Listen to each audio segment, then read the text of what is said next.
What's going on, filmmakers? I'm Alexandru Don, and today we're doing part 3 behind the scenes on a jewelry commercial. It all starts now.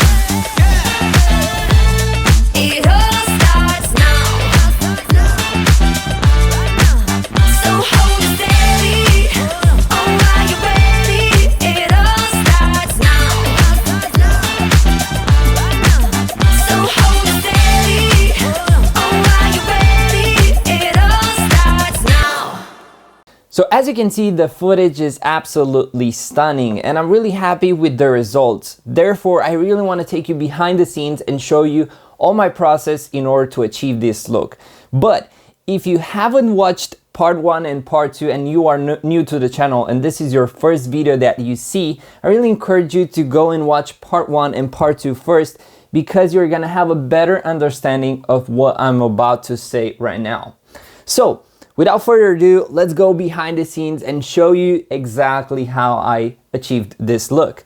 So if you're familiar with part 1 and part 2, I told you that I made this look in the same location, which is kind of crazy because I've already shot 2 scenes and I made them completely different in the same location. And I only achieved this by changing my lighting.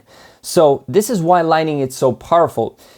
You can change your perception of a place only based on the lighting you're doing. So because of this, you are able to make more profit because you don't have to rent many different locations, because you can rent only one location and change it based on lighting.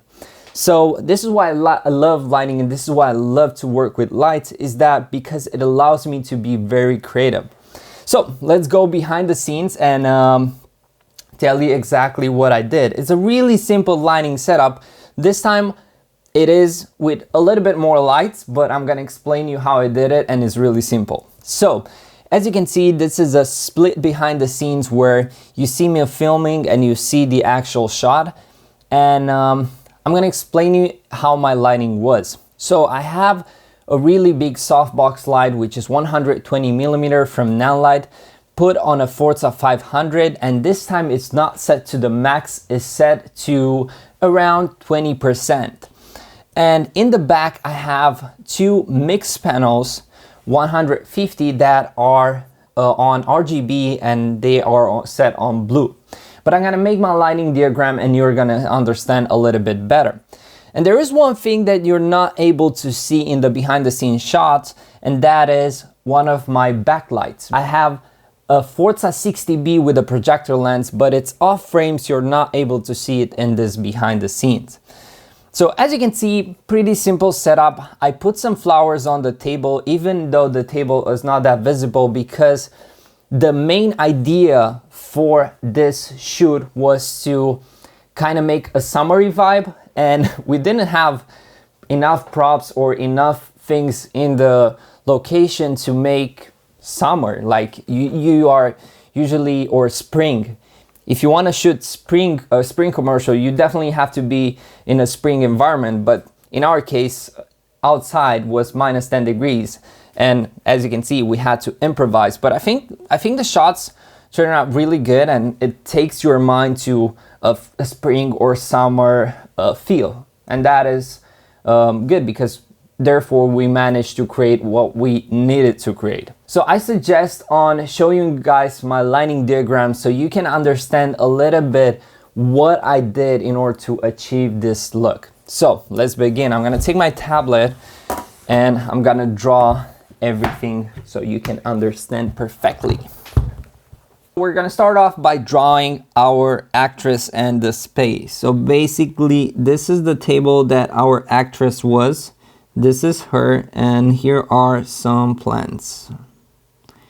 All right, so I have my main key light, which is here. It's on a softbox and it's on a Forza 500, and it's set to daylight. All right, so this one was giving me light like this, and I have my other lights in the back. So mix panel here and a mix panel here, and these ones were filling my background with blue light.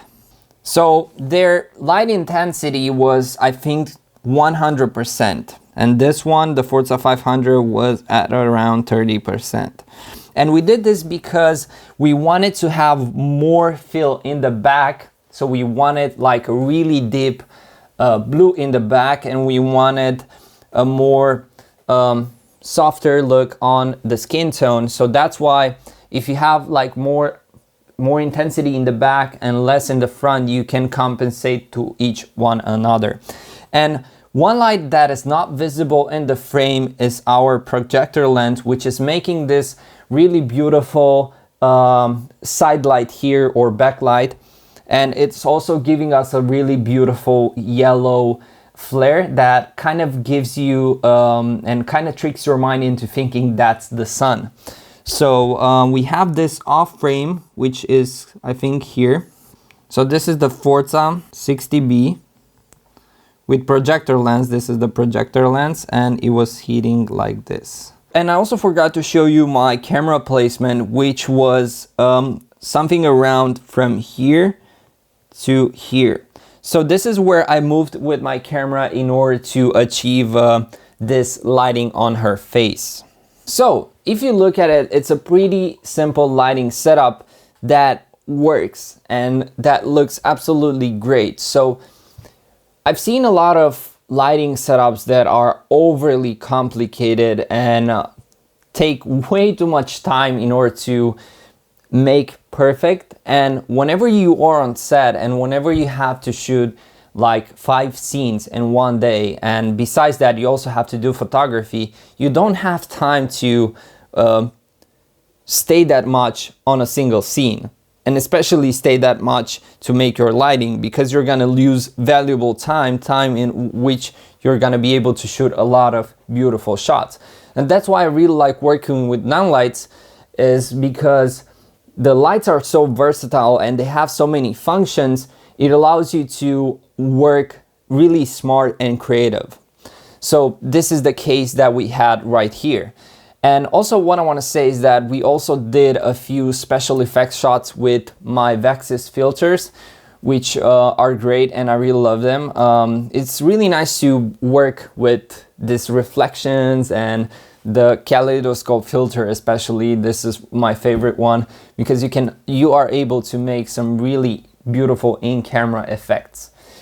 So yeah, overall this was it for this behind the scenes. Let's take a look at what we're gonna see on the next part, because next part is gonna be really interesting. We're gonna take a look at some really beautiful footage, which is a little bit different from what you've seen so far. So I'm really waiting for that one as well. Make sure to subscribe so you are up to date whenever I'm posting part 4. And also make sure to watch my other videos where I'm taking you behind the scenes and showing you a lot of valuable information. So thanks a lot for watching. Until next time, make sure to have some fun shooting and apply these techniques on your next shoot. Cheers.